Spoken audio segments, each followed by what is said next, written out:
Okay, so we can see where this drill bit didn't hardly do anything right here. Switched over to the strong arm carbide bit right there, no problem. All the way through to the inside, drilling through the wood, stone, screws, metal, anything in the way. This thing is going to drill through that for you, just like that. Not all drill bits are created equal. I'm going to demonstrate that now as we drill right through this stone. First, a regular hardware store drill bit.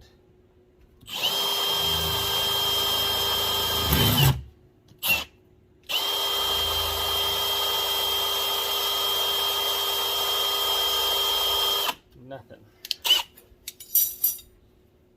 Strong arm carbide bit.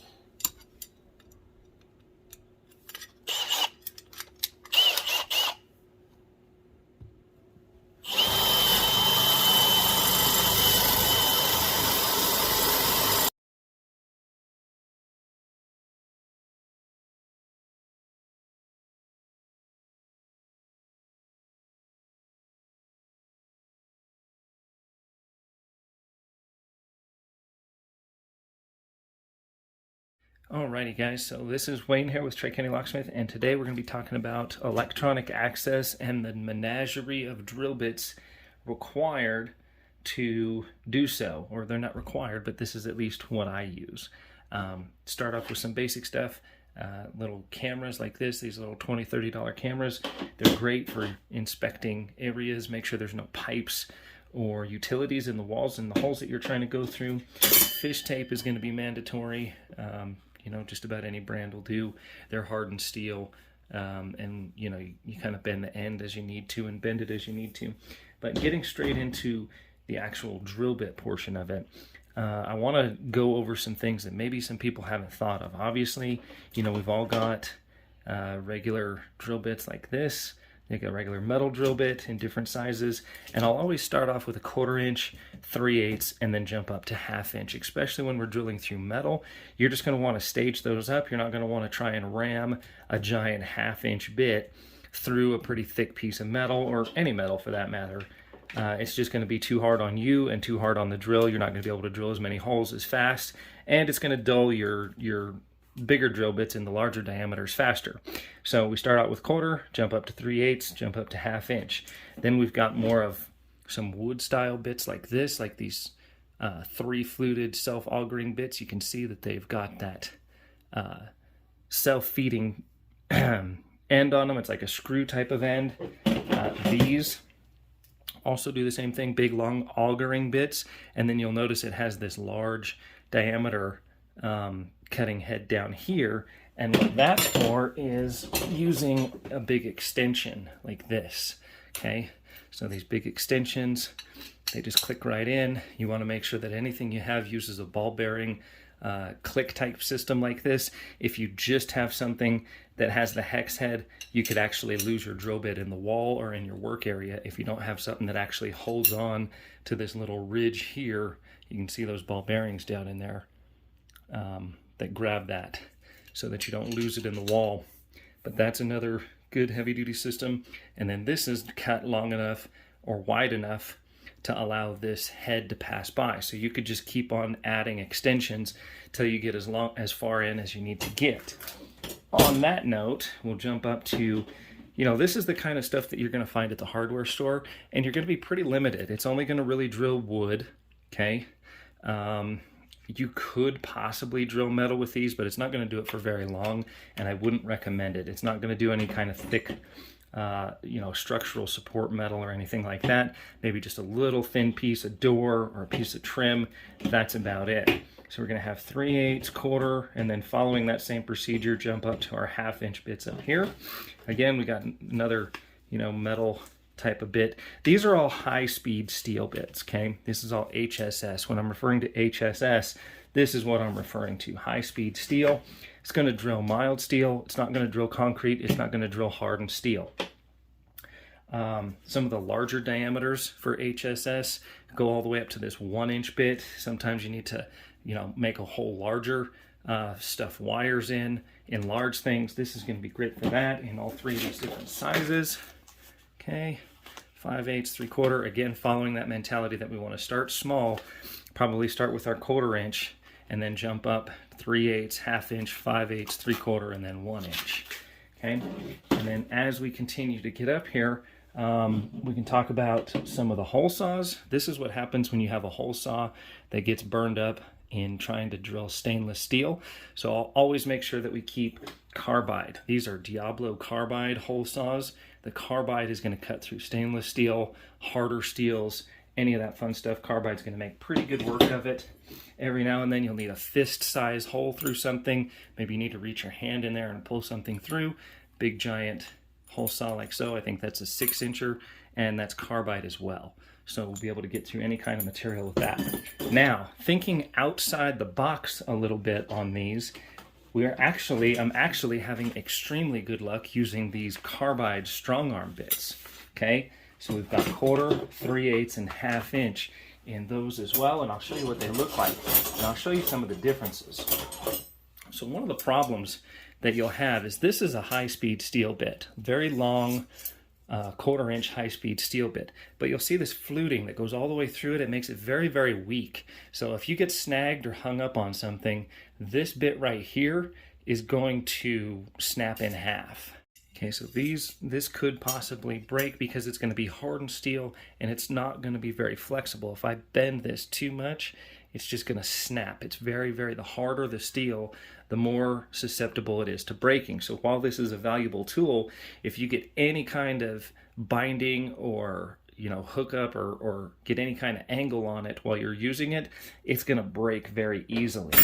These are strong arm bits, and what happens is they have more of a mild steel shank, so there's very little chance of it breaking. You can see we can bend this and I can get pretty aggressive with it, but it's got a carbide tip.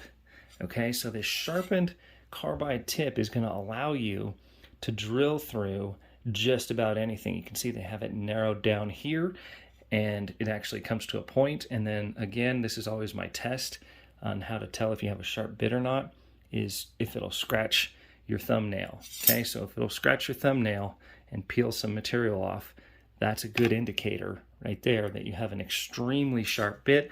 This is going to cut metal. It'll drill through wood. It'll drill through concrete. It'll drill through everything. It's basically like masonry bits that are put through a special process with higher brazing, better brazing, thicker tip, thicker carbide, better grade carbide, and they're sharpened to be this really, really nice sharp cutting edge that will go ahead and cut through that material. It'll cut through anything you can imagine, really, and they come in these nice long lengths.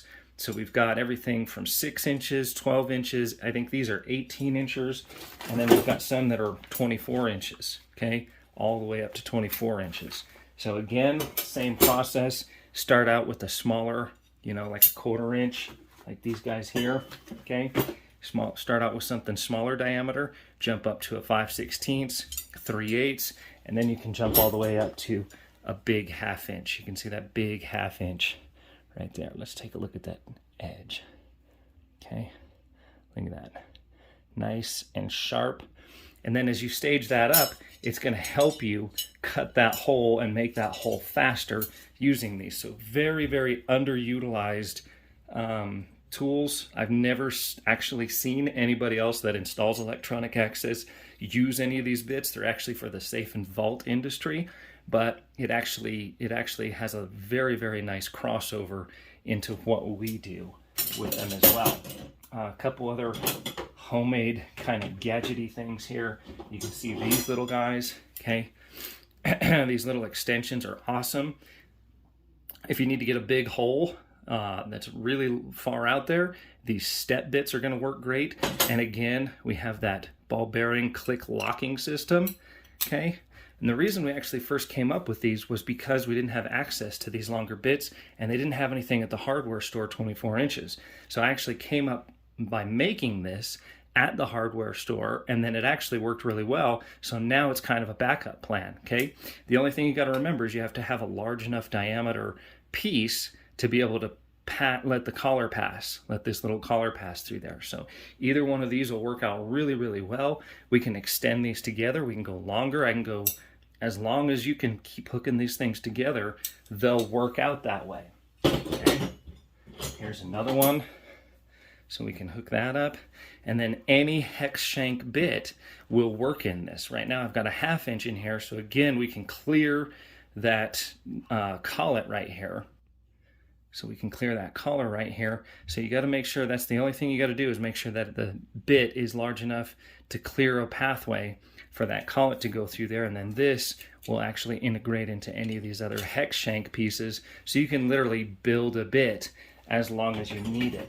When I keep referring to having to have that little clip or having to have some kind of screw or a set screw that grabs that, this will extend your bit, but there's a good possibility you might lose it because there's no set screw on the side. Okay, and then finally we've got these 4-headed bits. If the going gets really tough and maybe we got to get through some concrete that's got some rebar in it, these are going to help out with that, because instead of having 2 sides to the bit, what'll happen is when you're trying to drill rebar, you'll only have half the bit, and then it'll try and pass the concrete, but it'll get hung up on the rebar, and it'll make a very weird bind, and it'll actually break your drill bit. So these 4-headed bits have carbide in them, but they're actually going to support the bit all the way in that hole so that it can't try and shove it to the side and put that weird angle on it. Okay?